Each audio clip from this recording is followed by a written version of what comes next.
Hello, good morning to everyone. Myself Nimisha Mehta. Welcome to St. Thomas School Moa, Class 6 English.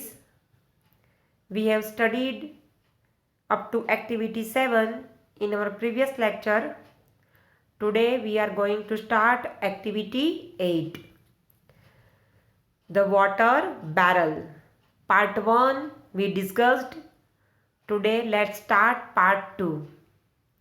David got the bucket and walked down and back with the full bucket once, twice, 3 times, 4, 5.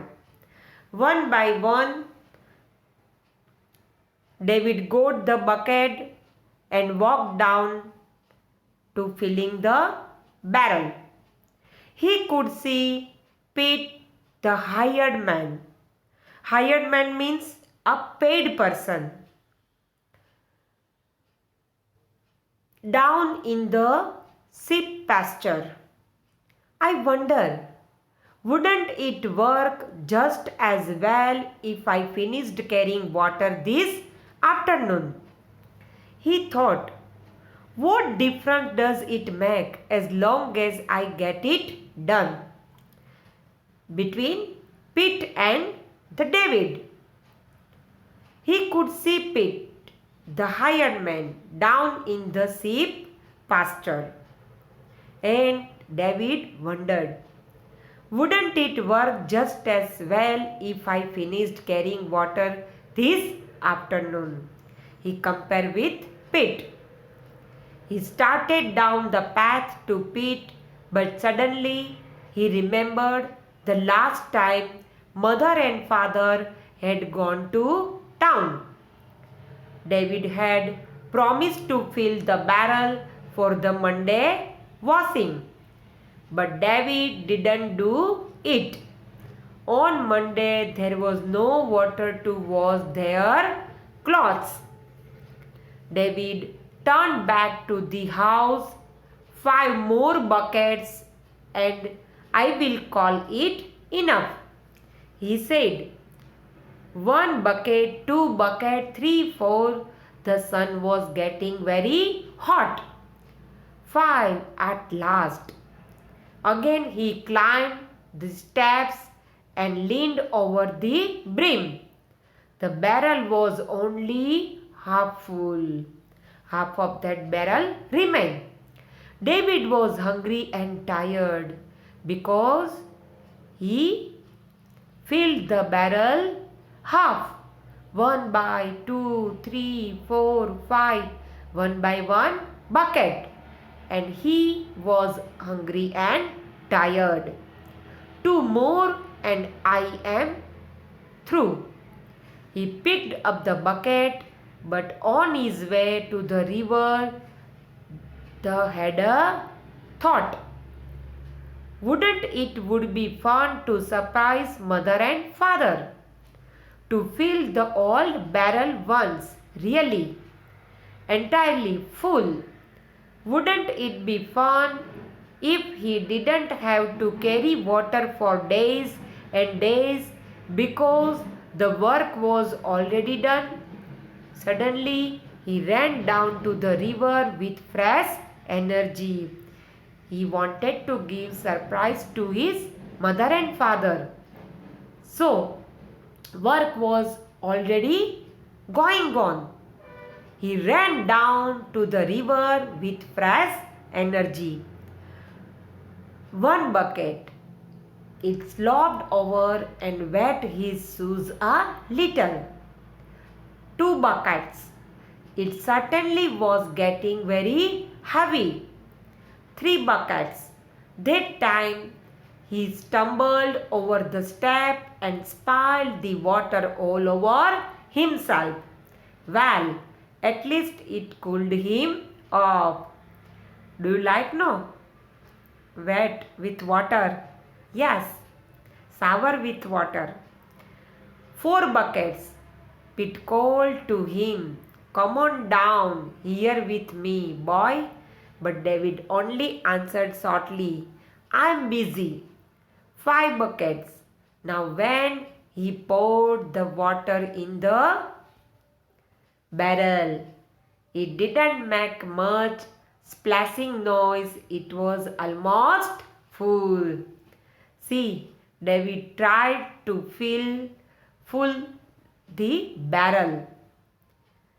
6 buckets. David poured very slowly, looking over the edge.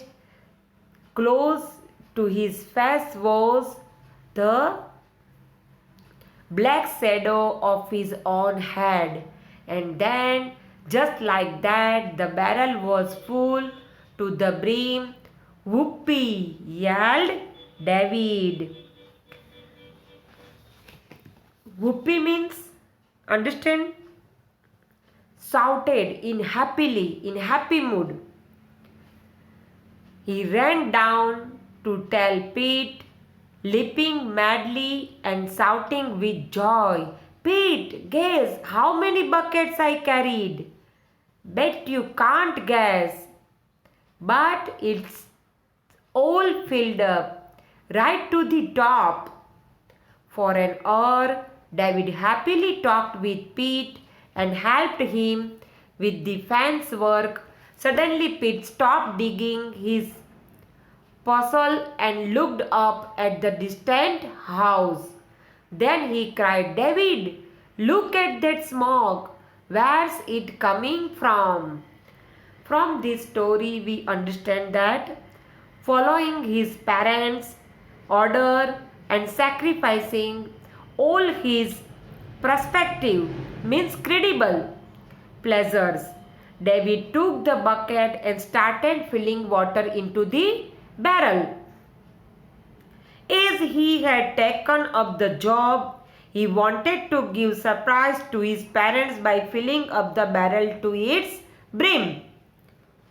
It was not possible to postpone it till Monday because Monday was the washing day, and without water, the washing would not be possible.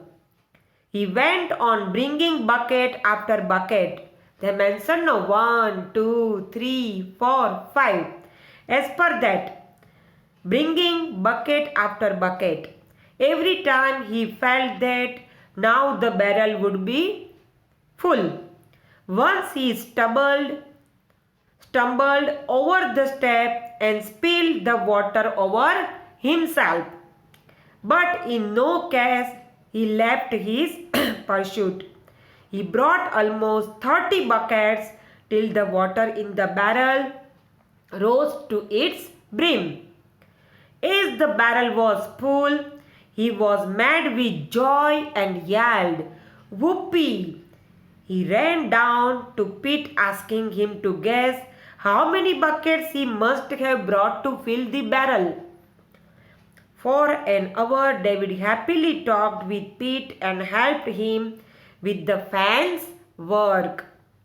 Suddenly, Pete spotted smoke coming out of the distant house and stopped his work of digging his puzzle. So, from this activity 8, we understand who was Pete, what was his job. Pete was a hired man. His job was to help David and his parents in their household work. Usually, he took the sheep of the family to the pasture for grazing. Did David want to avoid the work of filling the barrel? No, David did not want to avoid the work of filling the barrel. So from activity 8, I sent question answer by PDF. Next topic, Pete couldn't guess how many buckets it took to fill the barrel, but you can. Read the text very carefully to count the buckets. 1 bucket spilled. How many went into the barrel? I already mentioned 30 buckets. Okay. Now we go as per our activity 9. In the story, David remembers the last time his parents went to town.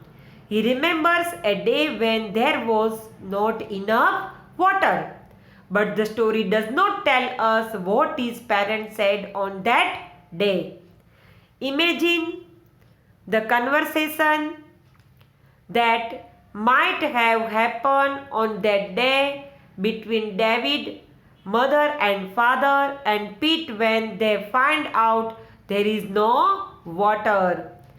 The scene is started for you. Continue it using your own ideas. In the group, write the conversation, then act out your conversation for the class. David, Pete and father have just returned from working in the field. David is hot and direct and wants to bath and change into clean clothes. Write as many lines as you need to show your idea for the scene. So, in activity 9, in the story, David remembers the last time his parents went to town. He remembers a day when there was not enough, but the story does not tell us what his parents said on that day. Imagine the conversation that might have happened on that day between David, mother and father. So, the day the washing didn't get done. David, Mom, did you wash my favorite shirt today? I want to wear it now. Mom, how could I have washed it? Did we have water in the barrel? David, oh, I am extremely sorry. Mom, you told me to fill the barrel but I simply missed it out in play. Mom, you are not serious at all because David passing this time for playing. Mom, you are not serious at all. David, it's not that, Mom. I believe that I have missed out, but I have not done it deliberately. Okay, I sent this conversation and also this question answer of activity 8. Write down in your rub book. Okay, thank you.